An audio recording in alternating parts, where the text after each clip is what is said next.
Hi, I'm Dr. Boyce Watkins from Financial Juneteenth, and you know that I believe deeply in economic empowerment, particularly for people of color.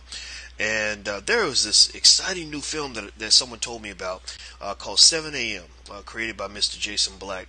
And I saw the trailer, and I saw people in the film that really piqued my interest, and I really wanted to know more about it. And fortunately, a friend of a friend of a friend connected all of us together to have this conversation and to speak on the film as a representative is Mr. Tariq Nasheed. Now, you might know Tariq as the creator of the widely popular film Hidden Colors, which I might even actually call this the Black Film of the Year, really the film of the year. Forget Black Film of the Year. It's been enormously successful, and so first I want to ask Mr. Nasheed, how you doing today, brother? I'm good, family. How you doing this morning? This afternoon where you are, by the way. I know, right? Morning, afternoon. It's all the same, man. You know, when you're on that 24-hour grind, it's like I can't tell the difference between morning, afternoon, weekends, weekdays. It's all the same, you know. But I'm doing very well, brother, very well. So, I guess we could kind of start from the beginning. A lot of people know about the great work you're doing. It's very empowering for people of color. I have a lot of respect for it. And so first I want to ask. Okay, so the creators of the film asked you to kind of serve as a representative or a spokesperson in this particular conversation about the film. So let's start with that. What's your relationship to the project?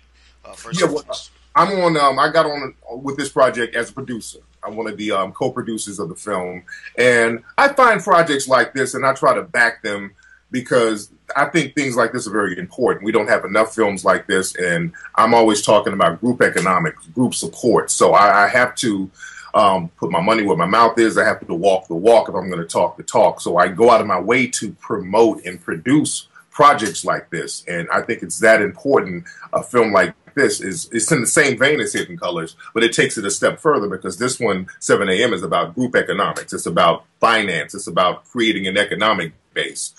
In our films, the Hidden Colors films, we would talk briefly about economic empowerment and the importance of an economic base on top of knowing your history, on top of understanding education. And the good thing about this film is going to talk about economics throughout the whole film. And there are some people who were in Hidden Colors in this film. We got Umar Johnson in this film. We got the great, legendary Claude Anderson in this film, who was in the Hidden Colors movies. So I just thought that this film was very important, and I wanted to put my stamp of approval on it. Well, let's start with the title, 7 a.m. What's the significance of that? 7 a.m. is basically saying that, hey, it's morning time. It's time for black folks to wake up. So that's where the 7 a.m. significance comes in, because we have to wake up. It's beyond. It's not even early. It's late. We're late in the game, and we out here trying to figure out how to sidestep white supremacy. Black people are still making excuses for not dealing with white supremacy, and we keep trying to figure out how to deal with this system of white supremacy. We try to go toe-to-toe with it militarily. We can't do that because we're outgunned and outsourced as far as that. We try to deal with it on a media level, but we have to deal with them on a financial level. We have to insulate ourselves economically and use our economy to protect ourselves when dealing with this system.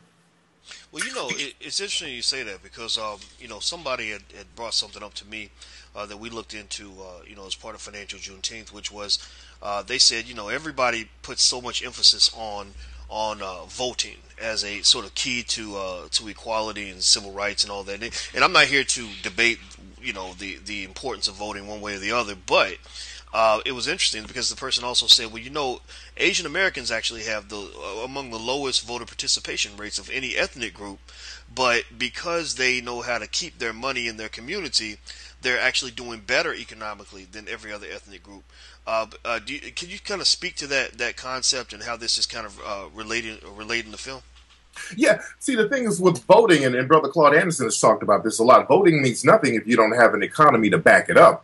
Because when it comes to voting, you got to put money together and have an agenda behind that money.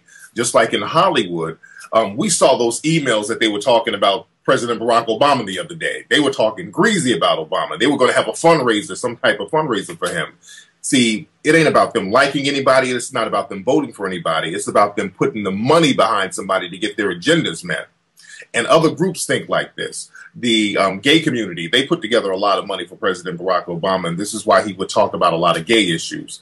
Ava Longoria and a whole bunch of other Hispanic business people, they put together money for President Barack Obama, and he talks about immigration and things that are reflective of the Hispanic community. But we can't get nothing, no acknowledgement of all these brothers and sisters being killed and beat up by law enforcement. We don't have anything from the president. Why? Because I don't think we backed him up financially. We didn't put any money together and say, hey, this is our agenda. And that's the biggest mistake we make. We think just going out and voting is going to be the answer. Even though we're a small group within the Americas, that doesn't mean that we can't have a powerful influence economically. If you know the mafia, they were a marginalized group. The Italians were a marginalized group when they came over.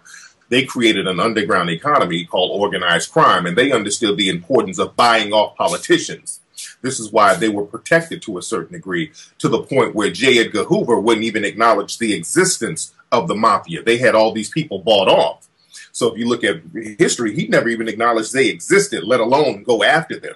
So that's because they used their economy to buy these cops off, and they knew how to pay off judges. And I'm not saying that we should do all that, but I'm saying that we should do that in a legal way. We should get politicians on our side, buy politicians like Dr. Claude Anderson says, and stop just depending on the vote, because we can vote all day, but if we're not paying these people salaries, literally, we're not going to get anything coming to us. Well, that is interesting. I mean, America is a capitalist society, and a capitalist society, and actually, more technically, I would define it as a capitalist democracy. But it's more capitalist than it is democratic, and really, we are to the point that you mentioned, where the capitalism has bought out our democracy. Our politicians are bought and paid for. Let me ask you this: I saw Dr. Johnson, Umar Johnson, I consider him to be a great black man. I'm constantly defending him, against people that don't like the fact that he's not as politically correct as they want. But personally, I think political correctness gets in the way of truth. And he mentioned, he actually quoted Marcus Garvey, I believe in a segment of the film where he said, show me your economic condition and I'll show you your political condition. Can you kind of talk about that a little bit in terms of not just that quote and what Garvey was saying, but also Dr. Johnson's role in this film? It's neat. Well, we all know Marcus Garvey. Well, it's not publicly known, not only with the Back to Africa movement he was getting together. Garvey was trying to get banks established, black banks going, because he knew that we would need loans and we would need an economic foundation in order to maintain our independence. And that was very dangerous at the time. With Garvey, just like Brother Umar and people like me, the white supremacists would send the bougie class after Marcus Garvey to dissipate that energy. The W.B. Du Bois, those crowds, they were really sabotaging the Marcus Garvey movement. And when you look at it, they talked real greasy about Marcus Garvey back then. They were calling the man apes, and these were black people calling him this. But these were the people who were under the wings of the white supremacists, the dominant white society. And even now, you have people like Umar, and like you said, people have a problem with him not being politically correct. These are a lot of people who work for the establishment. You know what I'm saying? And these same people, they have a problem with me. So me too. Go ahead, brother. So any black person who's trying to create a system of independence, the white supremacists will send their bougie Negroes first. But Umar's role in the film is very significant because not only does he talk about the economic significance of black empowerment, he goes really deep with the educational component. And he talks about how, because he's an educator, he's worked in the school system for a long time, and he talks about how we're miseducated at a very young age and some of the strategies that the white supremacists will use to create economic and educational deprivation for black folks. We got to understand this. Black people, we think like, we try to make other people think like us. We, as black folks, we don't really target children in a negative way, of no race. We don't target children and try to miseducate them or basically psychologically terrorize them. Unfortunately, there are many people in the dominant society when they get our children, they deliberately try to miseducate them, all in the name of white supremacy. Yeah, we see what people say about the people like Mike Brown and the Trayvon Martins and the Tamir Rice, people like that. We hear people call these young men thugs and these children thugs and gangsters and hoodlums, and we don't understand that these people are having a psychological and literal war with us. So it's very important that brothers like Umar Johnson and other people in the film bring the truth to that. It is interesting because it does, my feeling that, the more I think about this every day, and I'd love to get your take on this, is I'm convinced that war has always been declared against not just black people, but specifically the black male. Yeah. I would argue that when a black male is focused, when he's empowered, when he's determined, he becomes a serious threat, really to national security. I mean, they definitely to white supremacy, and so I think about when you look at what's happening right now in the country, with so many millions of people mobilizing behind this issue with Michael Brown, Eric Garner. You have these black men. And not just, not bougie black men, not wealthy black men. You're talking about, brothers who were in the struggle in the streets. And all these people are really fighting on behalf of their humanity. And you're not just seeing the protesters, but you're actually seeing athletes and entertainers getting involved, which is something we haven't seen for 30 or 40 years. And I can't help but to feel that there are some people who are really panicking over this. Because, as you mentioned, this educational or / indoctrinational process that says, we're educating you in a certain way because we want to brainwash you. That's really been applied, I think, most successfully towards black athletes. We want you focused on rims and women and weed and liquor, because you're not going to focus on trying to protest. But now you've got the athletes wearing the "I Can't Breathe" T-shirts. So I want to ask you that, do you feel that in the United States that really collectively there is just this massive transformation taking place, and do you think it's sustainable? I hope it's sustainable. I hope it is, because it's something that's very enlightening and it's refreshing to see. And you made a good point about athletes. Athletes in particular are targeted and isolated very early, and they're indoctrinated very early. So when athletes go to college, the scouts and all these people, they grab them and they say, okay, look, you ain't like those people over there.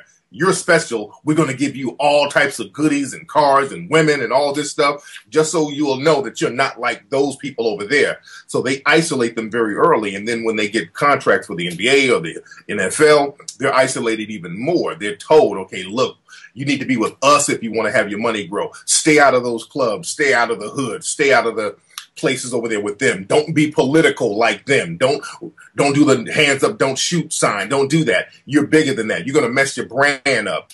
So athletes are told early on and throughout their career, don't mess your brand up, your brand. So they're isolated. And what happens is when they're discarded by the dominant society, now these brothers don't have a base no more. They don't have any support. They don't have an economic base. They don't have a support system. And then they fall by the wayside. And this is why so many athletes go broke after they retire or they're put out of the game.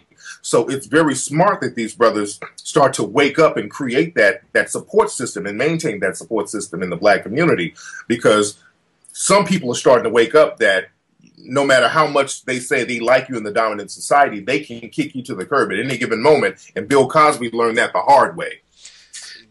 Bill Cosby, Tiger Woods, O.J. Simpson. You're right. I mean, you think about these guys. I mean, these guys were, America's favorite Negroes, and then once the table turned, it was pretty ugly to watch it, kind of go down the way it did. And when you talk about athletes, I'm reminded of when I first started writing. I was a student at the University of Kentucky.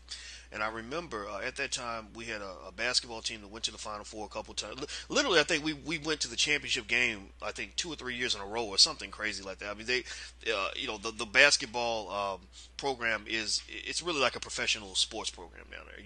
If you follow sports, you know what I'm talking about.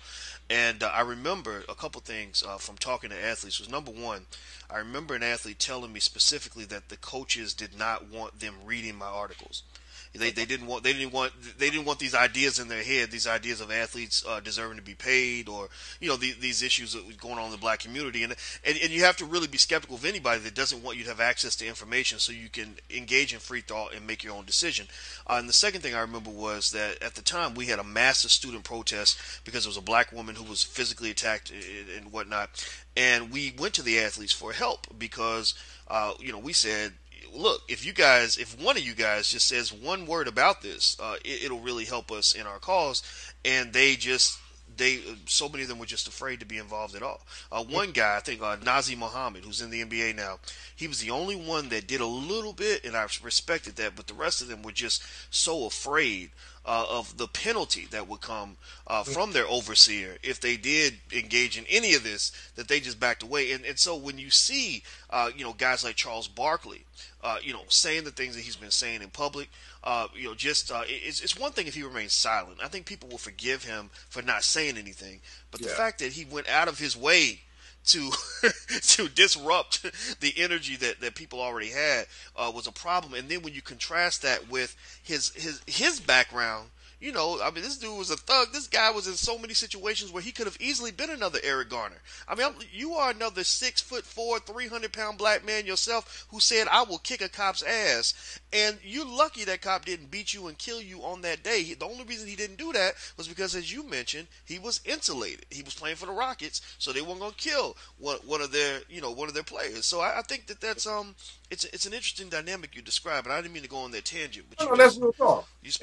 With Barkley, see, the thing is, a lot of times when people criticize the black community, if you're doing it from a place of love and a place of growth, we can accept that. We can take a little tough love. But if you preface your criticism by saying, well, I tell my white friends all the time, you ain't the problem, now you just buck dancing. You dig? And that's the problem. That's why people aren't really messing with Barkley like that, because he's doing it not to criticize in a constructive way. It's just showing out for your white benefactors. And that's plantation Sambo stuff. And it should be called out. And people think that Sambo nonsense is going to save you from the white supremacy lottery. The white supremacy lottery can pick any of us. The white supremacy lottery is what I call when white folks, or the white supremacists, because all white people are not racist. You have white people and you have white supremacists.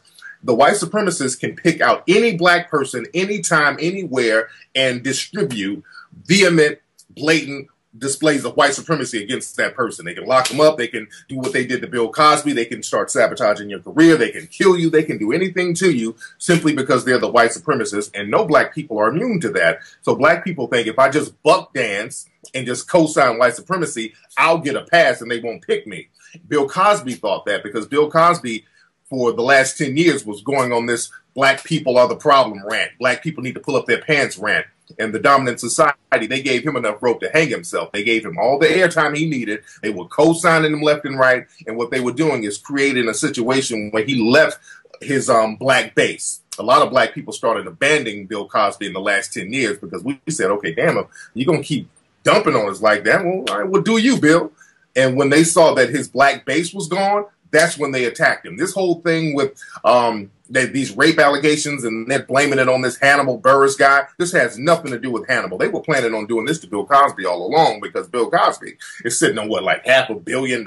You dig? So they're not going to just let you pass that down without a struggle because they gave it to you. We got to understand that. When the dominant society gives you something, they're going to try their best to take it back. This is why when you see a lot of major entertainers who were given, and look at the word given, these millions of dollars, and we just got these big contracts within the last 40, 45 years. After the 1960s, this is when a lot of black entertainers started getting a lot of money. Since the 80s, this is when a lot of black athletes started getting money. So we haven't been in a situation where we've been able to pass money down. I'm talking about millions and millions and millions of dollars to the next generation yet. And you notice every time a black person gets to a certain age, all of a sudden they get sabotaged if they are a multi-million-dollar entertainer, or they die mysteriously like Whitney Houston, Michael Jackson. You understand? So we got to look at this stuff. I look at the conspiratorial aspect of it too, because white supremacy is all about keeping resources away from black folks.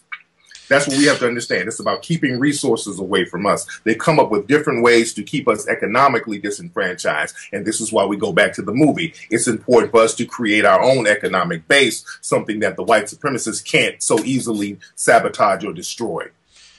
Well, I think that what you're saying, you're making an excellent point. I'm glad you really took that back to the movie because I want to tell you, about something that I went through, and I want you to, I guess contextualize that within the framework of this film, which I plan to see this. I suggest other people check it out because the trailer is extraordinary. I'm gonna put the trailer along with this interview.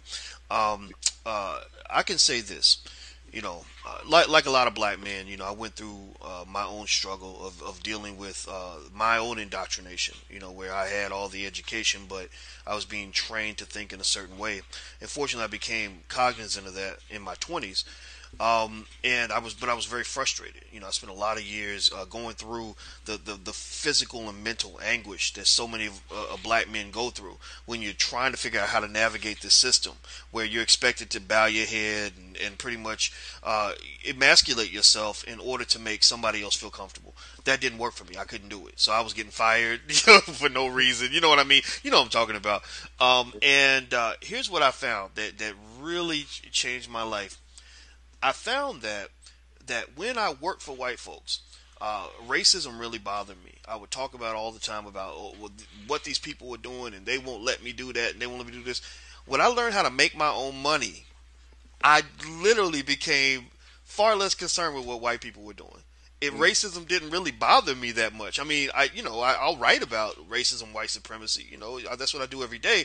But in terms of my day-to-day life, my psychological and physical well-being, I am a very happy, healthy person because I have something that money cannot really buy you, or maybe it can buy you if you spend it the right way, which is freedom.